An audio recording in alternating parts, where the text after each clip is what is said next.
OMG! Mas mura ito kaysa sa mga diabetic milk! Gandang good news nito! Uulitin natin ang review ngayon sa Anlin Total 10 kung wala nga ba siyang spike sa ating blood sugar. Tulad kahapon, black coffee with equal at lalagyan natin siya ng 3 scoop ng Anlin Total 10.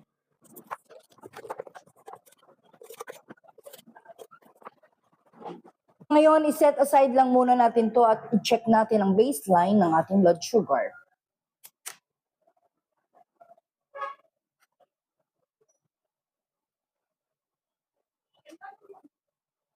(142) as of 8:40 a.m. Ayan na naman tayo sa baseline natin. Ang taas na naman.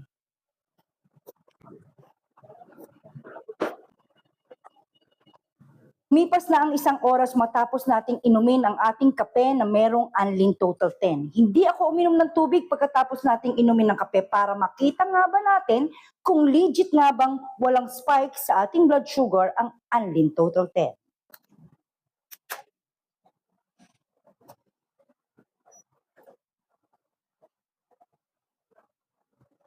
Oh, 1:34 as of 10 a.m. Oh my God! Legit na walang spike sa ating blood sugar si Anlin Total 10. OMG! Mas mura ito kaysa sa mga diabetic milk. Nag-research din ako sa website ng Anlin na ang Anlin Total 10 ay hindi lang para sa 20, 30, 40, 50 years old. Pwede din siya sa matatanda na 60, 70 years old. Ang gandang good news nito.